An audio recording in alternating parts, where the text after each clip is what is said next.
Blame game for UJ stampede begins, and Reverend Lulamile Mbete to be laid to rest this Friday. With the news this hour, I'm Ayanda Kunene. Law enforcement agencies at the University of Johannesburg are blaming each other for this morning's tragedy outside the university's Banting Road campus. One person died and 9 others were injured in the crush of people queuing to register for the 2012 academic year. Johannesburg Metro Police say the university did not have enough measures in place to stop the stampede. University officials in turn blame the police for failing to do proper crowd control, saying they are not responsible for what happens outside their gates. Pearl Makubane reports. Applicants have blamed the university for this morning's tragic incident, saying they should have been better prepared. With the large numbers of new applicants coming in, the stampede happened just after the gates were opened.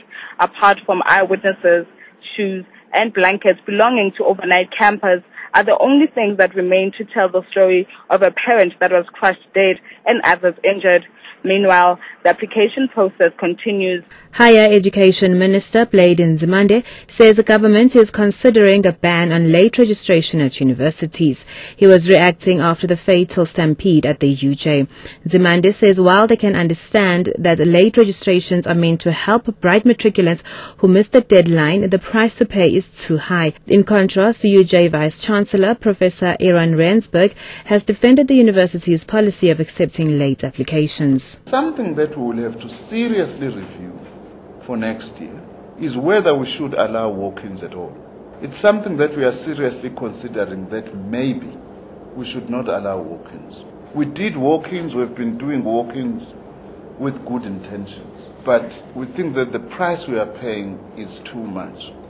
Many youths' dreams of studying this year have been dashed at universities in the Western Cape after having their applications rejected due to limited space. First-year hopefuls queued at the Cape Peninsula University of Technology from the early hours of the morning, hoping to submit late applications.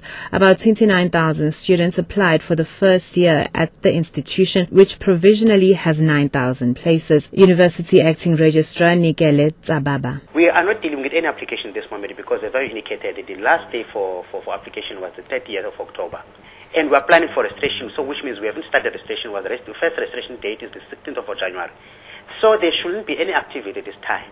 The only activity that can happen is after now the normal registration, where we can still invite people to come and apply if we still have spaces after considering those who have waitlisted. Non-executive director of the South African Weather Services, Reverend Lulamile Mbete, will be laid to rest this Friday at the Bryanston Methodist Church north of Johannesburg.